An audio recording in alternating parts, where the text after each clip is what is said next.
Hola amigos, que la paz de Dios esté con ustedes. A todos ustedes que están estudiando con nosotros la palabra del Señor para poderla compartir con tu familia y con tus amigos, les doy la más cordial de las bienvenidas en este estudio secuencial que en esta ocasión estaremos viendo el libro de Números en sus capítulos 33 al 36. Hermosa la palabra del Señor y siempre es un gusto estudiarla juntos. En esta ocasión vamos a ver acerca de los viajes. ¿Por qué? Porque en hebreo se llama Masei, y dice la palabra de Dios, estas son las jornadas de los hijos de Israel, o estos son los viajes. Y hablando de los viajes, en alguna ocasión, en un lugar lejano, allá en la sierra, donde la neblina es bastante abundante, iban dos amigos manejando un vehículo en lugares donde no conocían ellos ni la carretera ni las poblaciones que ahí estaban. Y vieron un letrero que decía disminuya a 40 kilómetros. El que venía manejando muy obedientemente de las instrucciones de tránsito disminuyó su velocidad a 40 kilómetros por hora. Más adelante vieron otro letrero que decía disminuya a 10 kilómetros. El conductor volvió a hacer lo mismo, disminuyó a 10 kilómetros por hora y ahí iba muy pendiente. Al cabo de una hora, después de la neblina, vieron un letrero que decía bienvenidos a Disminuya. Aunque muy viejita la anécdota, aunque muy viejito el chiste, nos ayuda a introducirnos en esta ocasión en este estudio de la palabra de Dios que nos habla de los viajes, que nos habla de las cosas que nos llegan a ocurrir en esos viajes. Y es que yo quisiera preguntarte, ¿a ti te gusta viajar? ¿A ti te gusta viajar? Hay mucha gente que le gusta viajar, hay otros que dicen que les gusta viajar, pero en realidad hay muchas emociones que ocurren en nuestro interior cuando de viaje se refiere. Por cierto, el día de hoy, ya que estamos terminando podría decirse periodo vacacional, en estos años ya nada es tan seguro y tan definido como lo era en años pasados, pero bueno, en este periodo vacacional las autoridades reportan una gran movilidad de la población. Muchos son los que han viajado. A pesar de que algunos consideren que no debían de hacerlo o que no fue favorable, los viajes trajeron muchísimas cosas. En fin, como quiera que sea, la gente se ha desplazado y cualquiera que sea la forma del viaje, el lugar a donde fueron o donde estuvieron, siempre hay una emoción que se mezcla con el hecho de viajar. Yo te quiero preguntar, ¿cuál es la emoción que a ti te llega cuando sabes que vas a salir próximo de viaje? Yo recuerdo que cuando era niño, siempre que salíamos de viaje, porque mi papá durante muchos años tuvo un trabajo en el cual necesitaba viajar entre 3 y 4 ciudades y lo acompañábamos muchas veces, era un sentido, no sé, en el vientre de un vacío, como que algo no estaba muy bien, era un tipo de angustia. Para otros viajar, en cambio, es motivo de curiosidad, de alegría, vamos a conocer cosas nuevas, en fin, para otros es una emoción, a algunos les da un poco de temor, en fin, ¿cuál es la emoción que a ti te llega cuando se trata de viajar? En la historia del pueblo de Israel, todo comienza con viajes. Por ejemplo, comenzó muy tempranamente allá en tiempos del patriarca Abraham, donde él tuvo que hacer un viaje muy largo, de mucho tiempo, saliendo de Ur, de donde él era. Y a lo largo de la historia del pueblo de Israel, los viajes han sido una constante en su historia. Siempre han estado viajando. En esta ocasión, en Números capítulo 33, vamos a ver el resumen de aquel viaje que hicieron los hijos de Israel al mando de Moisés, y ese viaje duró nada más y nada menos que 40 años. ¿Qué sucedió en todos esos lugares que se mencionan en la Biblia? ¿Por qué no los menciona? ¿Cuál es el propósito de ello? ¿Qué ocurrió en esos lugares? En fin, vamos a ver lo que dice la palabra de Dios. Te invito a que me acompañes en tu Biblia a Números 33. Vamos a leer los primeros 4 versículos.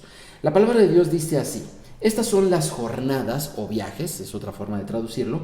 Estas son las jornadas o viajes de los hijos de Israel que salieron de la tierra de Egipto por sus ejércitos bajo el mando de Moisés y Aarón. ¿Recuerdas cuando una vez en clases pasadas dijimos lo que se refiere cuando habla de Moisés y Aarón? ¿Sí lo recuerdas? Si lo recuerdas, por favor, déjame tu comentario. Si no, te voy a invitar a que veas alguna de las clases pasadas donde lo mencionamos. Versículo 2.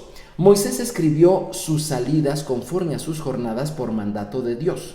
Estas pues son sus jornadas con arreglo a sus salidas. O sea, tal parece que nos van a dar el itinerario, todo lo que ocurrió. Es como cuando tú vas y haces un viaje que tiene de todo, ¿verdad? Mucha emoción, algunos momentos quietos, pero algunos muy excitantes, y regresas con tus amigos, regresas con tus familiares y les empiezas a enseñar las fotos y les dices lo que hubo. O bien también cuando tú, por ejemplo, subes una historia en las redes sociales y ahí pones las fotos de las cosas más interesantes, las que te parecieron más emocionantes, ¿verdad? Y entonces tal pareciera que nos van a pasar así el resumen de la historia de estos 40 años. Versículo 3, y comienza esta historia. De Ramsés salieron en el mes primero, a los 15 días del mes primero, el segundo día de la Pascua, salieron los hijos de Israel con mano poderosa a vista de todos los egipcios. El viaje comenzó con mucha emoción. Versículo 4. Mientras enterraban los egipcios a los que el Señor había herido de muerte de entre ellos, a todo primogénito, también había hecho el Señor juicio contra sus dioses. Pues bien, estamos viendo que el pueblo de Israel viajó, que ellos tuvieron un itinerario, que vamos a estar leyendo acerca de ese itinerario, esa historia pues. Sin embargo, la Biblia nos enseña esto o nos los pone enfrente, porque nosotros tenemos que conectar también, en alguna ocasión, nosotros tenemos que conectar nuestra propia vida con lo que está ocurriendo en la palabra de Dios. Es decir, no solamente se nos informa de lo que hicieron los israelitas en aquel tiempo, en tiempos de Moisés y de Aarón, sino que también esto nos enseña a ti y a mí algo muy importante. Y una de las cosas que nos enseña es que tú y yo también somos viajeros. Nuestra vida en sí es un viaje. Tiene una salida, ¿verdad? Y va a tener un final. Pero en medio va a tener una serie de escalas, puntos intermedios, en los cuales el Señor ha querido que tú y yo vayamos caminando y vayamos llegando. De hecho, en la tradición hebrea se piensa que estas 42 escalas, estos 42 mini viajes que compusieron que conformaron el viaje ese de 40 años, son algo así como las etapas o los momentos de la vida de toda persona, de todo ser humano, que tiene que pasar antes de ir y entregar cuentas al Creador. Bueno, en la vida tú y yo también somos viajeros, y lo importante de un viaje muchas veces no es tanto como lo empiezas, muchas veces no es tanto en sí el itinerario, sino muchas veces lo importante en un viaje es que no te detengas, y esto lo digo precisamente por el viaje de tu vida. En el viaje de tu vida tú no debes detenerte, tú debes siempre de avanzar, siempre debes de ver hacia adelante, es decir, crecer, prosperar, madurar. Hay muchas cosas que tienen que cambiarse, que tienen que mejorarse. Los viajes no se hacen para quedar iguales. Alguien dice que los viajes ilustran, ¿verdad? Hablando de que los viajes nos hacen ver la vida de manera diferente. Bueno, pues así son las etapas en tu vida, así son esas escalas que Dios permite que vayas en ellas. Algunas te parecen muy agradables, algunas para nada te parecen agradables, pero todas ellas Dios las considera necesarias precisamente para hacerte crecer, para hacer que tú vayas adelante y vayas prosperando. Pero el versículo 4 que leí, el último de ellos, habla de algo interesante que también lo podemos conectar con tu vida. Dice aquí que cuando ellos salieron de Ramsés y empezaron a salir con brazo extendido a la vista de todos los egipcios, dice el versículo 4, mientras enterraban los egipcios a los que Dios había herido de muerte de entre ellos. Sí, Dios hirió entre los egipcios a algunos de muerte. ¿Recuerdas quiénes eran esos? Claro que sí, había herido a los primogénitos. Gente muy valiosa a los ojos de Dios y de toda la comunidad, ¿verdad? Y los había herido. Y obviamente los estaban enterrando, les estaban guardando el honor familiar y de cariño que les correspondía. Y dice, pero también había hecho una segunda cosa el Señor. También había hecho el Señor juicio contra sus dioses. ¿Cómo podemos conectar esto contigo y conmigo el día de hoy? Tú que has entregado tu vida al Señor, tú que te dedicas a crecer en la palabra de Dios, tú que entiendes que dentro de tu viaje obviamente está el itinerario que la palabra de Dios te marca. Obviamente, ¿cómo lo debes de entender? Bueno, pues en realidad tú también saliste en una ocasión de tu Egipto, así como Israel salió de su Egipto, así también tú lo hiciste del tuyo. Y en ese Egipto sí tenías que salir, pero dejaste personas a las cuales tú conociste. En algún momento, así como Israel, se tuvieron que despedir de aquellos egipcios que conocieron, aquellos que a lo mejor las personas para las cuales trabajaban, o la gente que conocieron y que les quedaba de paso en su caminar diario, en su ir y venir en el día a día. Bueno, pues así ellos salieron de allí. De la misma manera, tú también de alguna manera saliste de tu Egipto. ¿Qué fue Egipto para ti? Bueno, lo mismo que fue para Israel. Un lugar que al principio te pareció cómodo, te pareció muy familiar, muy confortable, en el cual tú te desarrollabas. Sin embargo, en algún momento de tu vida te diste cuenta que no era el lugar que Dios tenía para ti. Ese lugar, Egipto, empezó a ser un tanto hostil en la medida en que tú empezaste a descubrir que tenías un propósito en Dios para ti, que Dios te había elegido para que fueras su pueblo, para que fueras salvo, para que creyeras en Cristo Jesús, para que comenzaras a enterarte a través de los estudios bíblicos que Dios tenía una herencia para ti. Y entonces toda esa nueva identidad que el Señor había reservado para ti y que ahora esa identidad estaba creciendo delante de tus ojos, empezó a contrastar con tu Egipto, empezó a contrastar con tu mundo, empezó a chocar. Había cosas que ya no podían ser como eran antes. Las pláticas, las conversaciones, las aspiraciones en la vida, los conceptos morales, por ejemplo, que nos muestra la palabra de Dios, la fe y la confianza en un Dios invisible. Todas esas cosas empezaron a chocar con tu Egipto. Y llegó el momento en que tú también tuviste que salir de ellos. Fue tan grande, en muchos casos fue tan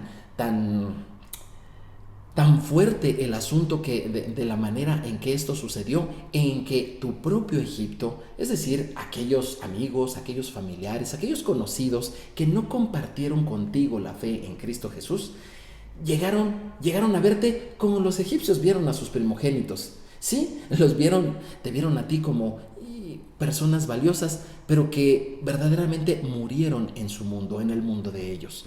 Y definitivamente los enterraron. No sé si tú te diste cuenta que pasó algo así cuando tú entregaste tu vida a Cristo Jesús. Tú tuviste que haber salido de tu Egipto de esa manera. Y el Egipto que tú conociste, en el cual te movías y tú vivías, en ese Egipto te tuvo que haber enterrado. La segunda cosa que ocurrió es que Dios juzgó a los dioses de Egipto. Y es que cuando tú vivías en ese Egipto, en ese mundo de esclavitud, en el cual aunque no quisieras, no podías obedecer la palabra de Dios. Hoy sí lo puedes hacer, hoy tienes la libre elección de hacerlo, pero en ese tiempo no podías hacerlo, ignorabas muchas cosas de la palabra de Dios y aunque tú hubieras querido, realmente la moda en aquel mundo en el que tú vivías te llevaba de la mano para no obedecer al Eterno, al Dios Creador y a su Hijo, nuestro Señor Jesús. Pero aquí dice la Biblia que juzgó a los dioses de aquel país.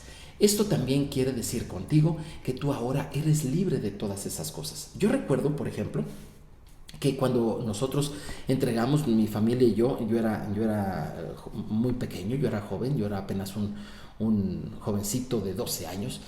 Cuando nosotros entregamos nuestra vida al Señor Jesús como familia, nosotros nos dimos cuenta que había un despertar en el querer de las cosas de Dios, pero también se había roto algo, un poder oculto, un poder extraño, un poder que no nos permitía avanzar en ello. Ahora no teníamos eso y ahora la palabra de Dios se abría delante de nuestros ojos y sobre todo unas ganas de poder querer saber más de nuestro Dios y caminar con Él. Por eso es que la palabra de Dios dice que Dios pone en nosotros el querer como el hacer.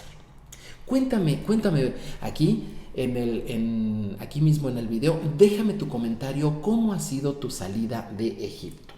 Pero bueno, vamos a seguir adelante porque precisamente cuando Israel sale de Egipto, ellos salen de ese Egipto y por cierto, la palabra Egipto en hebreo es la palabra Misraim, que se parece mucho a otra palabra, Meitzar. Misraim se parece mucho a Meitzar porque en hebreo sus consonantes son muy similares y esto nos indica que estas dos palabras tienen una conexión, tienen algo que ver.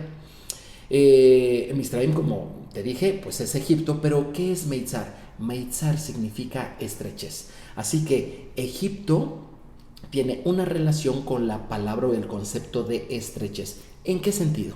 Al principio, para Israel, la nación de Egipto fue una nación amplia en la cual ellos pudieron asentarse, desarrollarse, crecer, que sus familias crecieran, sus negocios crecieran, en fin, fue una tierra para ellos de prosperidad.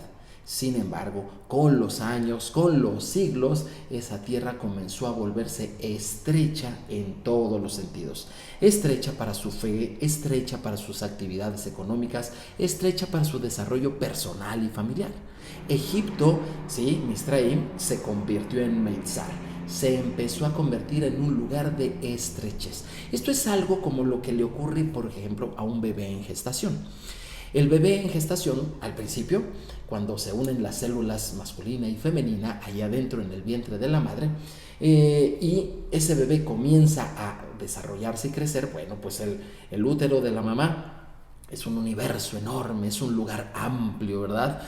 Parece difícil que algún día pueda llegar a ser estrecho para ese bebé. Sin embargo, empiezan a llegar los meses séptimo, octavo, noveno y ese maravilloso lugar comienza a ser muy estrecho. La mamá se queja de las patadas del bebé, el niño ya no sabe cómo acomodarse, para ambos es estrecho.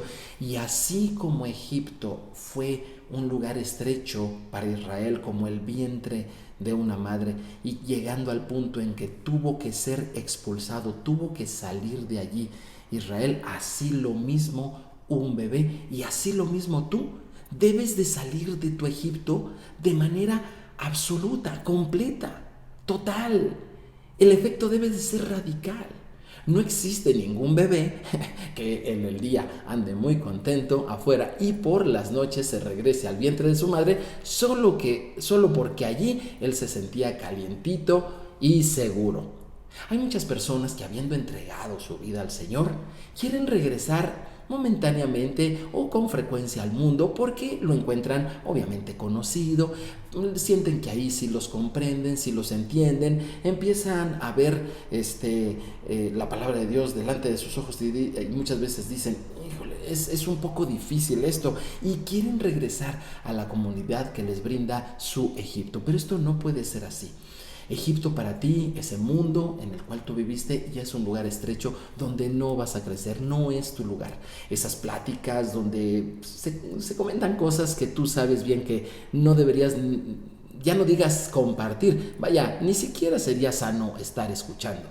Esos chistes malsanos, esas quejas continuas, todos esos ambientes malsanos en los cuales tú te desarrollabas y en otro tiempo los sentías normales o hasta agradables, el día de hoy son lugares totalmente estrechos para ti, lugares donde la traición, lugares donde las comparaciones, la codicia, la falta de amor entre las personas, la falta de perdón, esos ambientes en los cuales simple y sencillamente ya no son para ti.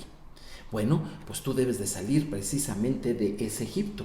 Y cuando el bebé, hablando de esta alusión, cuando el bebé sale del vientre de la mamá, él podría decirse que pierde algo de seguridad, pero gana libertad.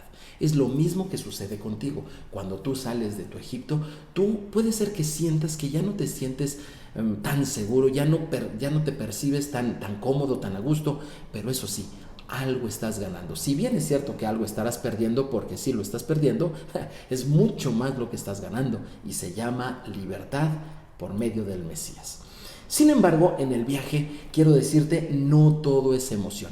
Este viaje, como leímos, comenzó así, decía, con brazo extendido, con mano poderosa. Qué bonito es cuando tú empiezas un viaje de esa manera, ¿no? Ya tienes los boletos de avión, tienes tu itinerario, llegas al aeropuerto, llegaste bien, algunos detalles que le ponen un poquito de sabor al asunto, de dificultad, pasaste por los filtros, llegas, te sientas en el asiento que te corresponde ahí en el avión y el viaje va a comenzar, la emoción está. ¿Cómo será? Bueno, en los viajes no todo es emoción. Y en el viaje de Israel, fíjate que también esto ocurrió. Acompáñame ahí en Números 33, pero ahora a partir del versículo 5. Ojea en tu Biblia del versículo 5 al 49. Obviamente son muchos versículos y si tú tienes ahí a la mano tu Biblia, tú vas a poder observar que empiezas a ver muchos nombres, muchos de ellos extraños, ¿sí? Vamos a ver algunos de ellos. Números 33, versículo 5, dice así: salieron pues los hijos de Israel de Ramesés y acamparon en Sucot. A lo mejor Ramesés sí te suena un poquito conocido, porque se parece mucho al nombre egipcio de Ramsés, un faraón egipcio, ¿verdad? Entonces ese nombre de Ramsés no suena del todo desconocido, pero dice que acamparon en Sucot. Si tú eres un lector de la Biblia, alguien que apenas comienza, a lo mejor te parezca un poquito desconocido el nombre de Sucot, pero si no lo eres, si tú ya has leído la Biblia, te acordarás que Sucot, por ejemplo, fue un lugar donde el patriarca Jacob estuvo, y que Sucot significa también tiendas, y que, por cierto, hay una fiesta, una de las 7 fiestas anuales, que es la fiesta de Sucot. Entonces este nombre de Sucot tampoco a ti, que ya has leído la Biblia, te parecerá desconocido. Sin embargo, en el versículo 6, escucha lo que dice: salieron de Sucot y acamparon en Etam, que está al final del desierto. Etam ya empieza a ser uno de esos nombres extraños que pocos conocen. Y así empieza la lista. Hay una lista. De hecho, sería muy bueno que tú tuvieras a la mano algún tipo de mapa en el cual tú te pudieras auxiliar. Yo aquí tengo uno de precisamente las 42 jornadas que hizo Israel. Es una propuesta de los estudiosos de la Biblia y los historiadores, cómo hacen el itinerario que Israel llevó a lo largo del desierto. Y bueno, ellos salen acá arriba, en la parte alta de Egipto, por donde está el delta, y ellos salen de allí y en su primer itinerario es de Ramesés a Sucot, y luego van a Etam. Y luego llegan a un lugar con un nombre todavía más extraño, Pihiriot. Bueno, ¿qué pasó ahí en Pihiriot? Bueno, ahí es precisamente el punto donde ellos se vieron acorralados y tuvieron que decidir. El Señor les abre el mar rojo y ellos pasan en seco. ¡Oh, qué interesante lo que ocurrió en Pihiriot! El nombre no se conoce mucho, pero el hecho sí. Así son los momentos del viaje de Israel y así son los momentos de tu viaje. Hay algunas cosas que resultan más emocionantes que otras, sin embargo, no todo es emocionante. Y el hecho de que tú empieces a ver esos 42 nombres que se mencionan ahí de todos los puntos, en muchas ocasiones sí ocurren algo especial en ellos, pero en muchos de ellos no se nos dice qué hay. Y obviamente la pregunta que uno hace es: ¿por qué la Biblia registra cada uno de los puntos? Obviamente es importante como un registro histórico, obviamente lo es. Sin embargo, para ti que buscas una aplicación práctica en tu vida de la palabra de Dios, te resulta muy difícil entender por qué Dios puso ese itinerario y por qué tuvieron que registrar esos lugares de nombres tan extraños con tan poca información y que obviamente resulta poco emocionante.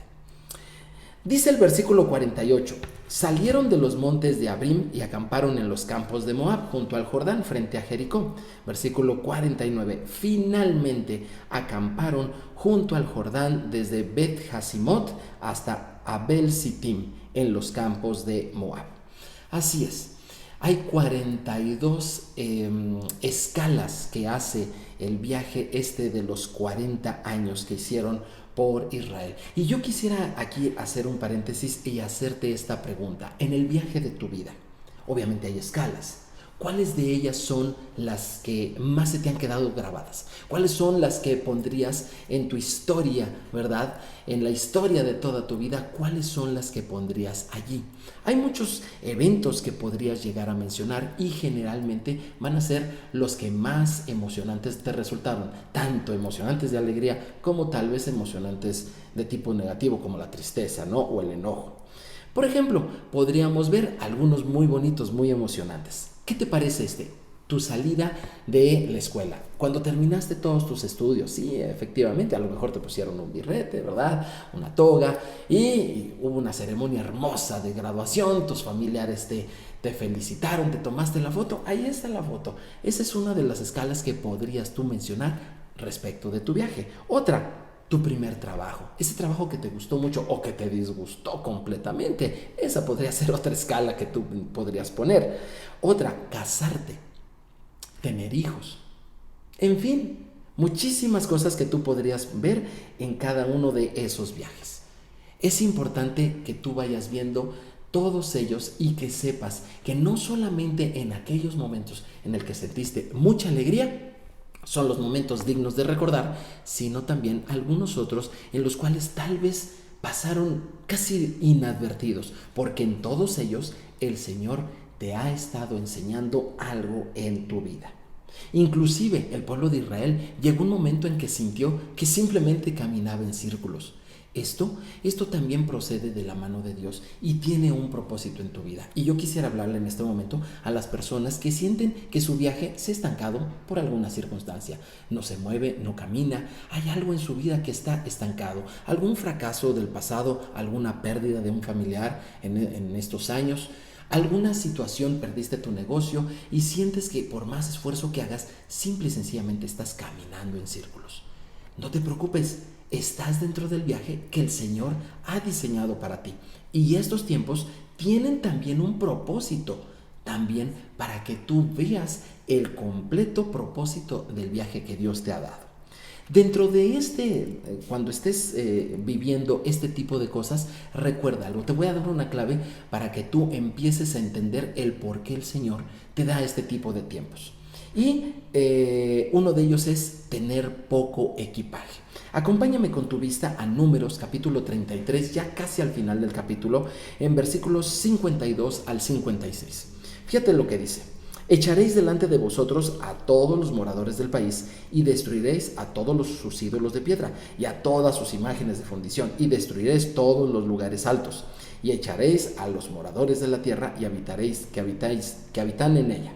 Porque yo os he dado para que sea vuestra propiedad y heredaréis la tierra por sorteo a vuestras familias. A los muchos daréis mucho por herencia y a los pocos daréis menos por herencia. Donde le cayere la suerte, allí la tendrá cada uno. Por las tribus de vuestros padres heredaréis.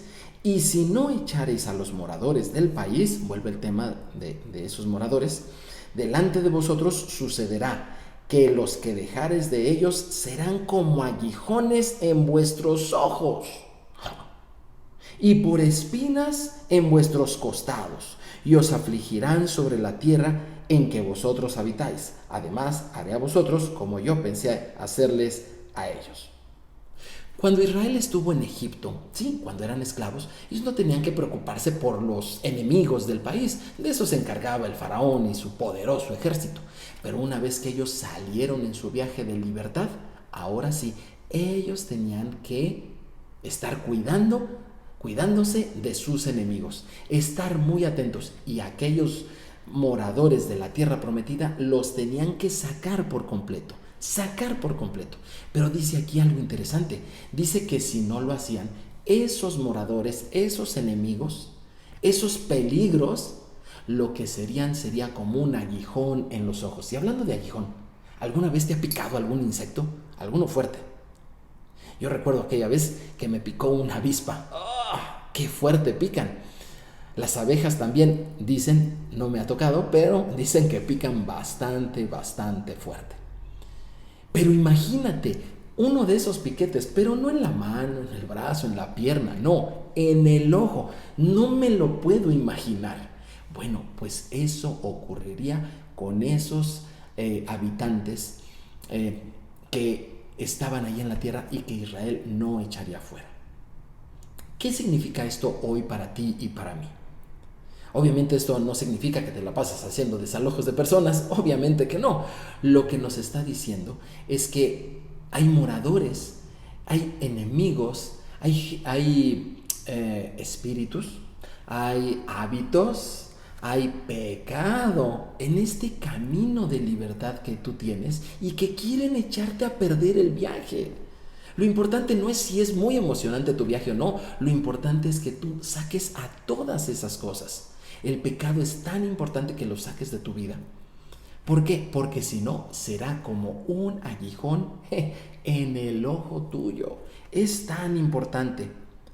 Esto de un aguijón en el ojo me recuerda las palabras de Jesús. Mateo capítulo 5 versículo 29 dice: si lo que ves con tu ojo derecho te hace desobedecer a Dios, es mejor que te lo saques y lo tires lejos. Es preferible que pierdas una parte de tu cuerpo y no que todo tu cuerpo sea arrojado en el infierno. Así es. Resulta que en este viaje de libertad, muchas veces los creyentes caminan sin el cuidado de sacar el pecado de su vida. Es cierto, ya son libres en Jesús, son parte del pueblo de Dios. ¡Qué bendición! Pero eso no significa que estén exentos de pecar. Así que es muy importante que tú vayas identificando a esos peligros y los vayas sacando. Por eso es que Jesús, tomando en cuenta el estudio de Números 33, el aguijón en los ojos, Él nos dice que si algo te pica en los ojos, por cierto, ¿alguna vez te ha picado algo en los ojos? A los varones, quisiera dirigirme un poco más a los varones en esta ocasión. En alguna ocasión estaba un papá, iba en el camión, iba con su hijo y en el camión estaban entrando unas personas bastante groseras y con muy poca educación. Y le llamó mucho la atención al hijo esas personas, por su forma de hablar, de vestirse, de parar y de comentar cosas. Entonces el papá, queriendo que su hijo pusiera atención en otras cosas, sacó de repente un libro y le empezó a decir: ¿por qué no me lees esto, hijo, para que tu atención esté aquí? Oh, sí, papá, pero es que no me puedo concentrar. Hazlo, por favor. Y como el niño empezaba a leer, pero también estaba volteando hacia aquellas personas, porque así es el pecado, es muy llamativo, es muy atrayente. Entonces el papá lo que hizo fue, se quitó sus lentes de una graduación bastante grande y se los puso al hijo. Y le dijo: a ver, hijo, pon atención y sígueme leyendo. El hijo estaba leyendo el libro, pero con los lentes del papá. Le dijo el hijo al papá, le dijo: papá, es que no puedo ver bien. Y el papá le dijo: ¿por qué no puedes ver bien? Con los lentes que me pusiste no puedo ver bien, papá. Y el papá le dice: fíjate qué curioso, hijo, yo sin ellos tampoco puedo ver bien. Creo que por el momento así estamos mejor tú y yo. Nuestro Padre Celestial quiere que pongamos atención en las cosas que nos fijamos y que aquellas que no nos conviene no les prestemos atención. Haz una lista de las cosas que no te convienen ver y que deberías de sacarte, deberías de quitar de tu vista. En esta ocasión, el estudio nos enseña cómo las palabras de Jesús no le restaron nada a la palabra de Dios y Él tomó de la Torá para hacer sus enseñanzas y dárnoslas el día de hoy para cada uno de nosotros. Por último, de este estudio quisiera yo comentarte acerca de la prueba. En Deuteronomio capítulo 1 versículo 19 dice así: y salidos de Horeb anduvieron todo aquel grande y terrible desierto que habéis visto por el camino del monte del Amorreo, como el Señor nuestro Dios nos los mandó, y llegamos hasta Cades Barnea. ¿Por qué menciona Cades Barnea este pasaje de las Escrituras? Porque Cades Barnea fue el lugar donde 40 años atrás la generación anterior se había topado con la decisión de creerle a Dios y entrar a la tierra prometida o no, por temor a todos esos moradores que estaban allí, entre ellos algunos gigantes. 40 años atrás, una generación anterior no le creyó a Dios, solo 2 personas, Josué y Caleb. Ellos dijeron: sí, está muy difícil, pero podremos, avanzaremos. Pero la mayoría dijo que no se podría, que era muy difícil. Y por eso es que ellos tuvieron que retroceder y echarse estas 42 escalas, a veces de manera repetida, y fue un viaje que se alargó más de lo que tenía que hacerse. Ahora están nuevamente allí, pero no para ser reprobados por parte del Señor. Están allí precisamente para ser aprobados. En el viaje de tu vida, muchas veces tú vas a enfrentarte con la misma circunstancia o con una circunstancia parecida. O tal vez en tu vida, en el viaje de tu familia, vas a encontrarte que tus hijos se enfrentan con cosas muy parecidas a las que tú te viviste años atrás cuando tú también eras hijo. ¿Por qué el Señor permite otra vez estar en la misma circunstancia? Ustedes lo han de identificar. El niño ese peleonero que está buscándole pleito a tu hijo y tu hijo realmente no lo está buscando. ¿Qué hacer en esos momentos? ¿Cómo lo resolviste tú de la mano del Señor cuando eras niño? ¿Cómo lo tienes que resolver el día de hoy? Así el pueblo de Israel estaba en su Cades Barnea, en su punto de prueba. ¿Qué hacer cuando hay una relación malsana con la cual tienes que cortar? Tú tienes que ver, ¿tuviste algo así en el pasado? ¿Cómo vas a reaccionar ahora en el futuro? Hay muchas cosas en las cuales en tu vida como que se repiten y no es porque Dios quiera reprobarte cuando tú tuviste la prueba en el pasado, sino lo que quiere es que tú apruebes en esa vida. Cades significa santo porque viene de Kadosh, que es santo, pero Barnea significa en divagar.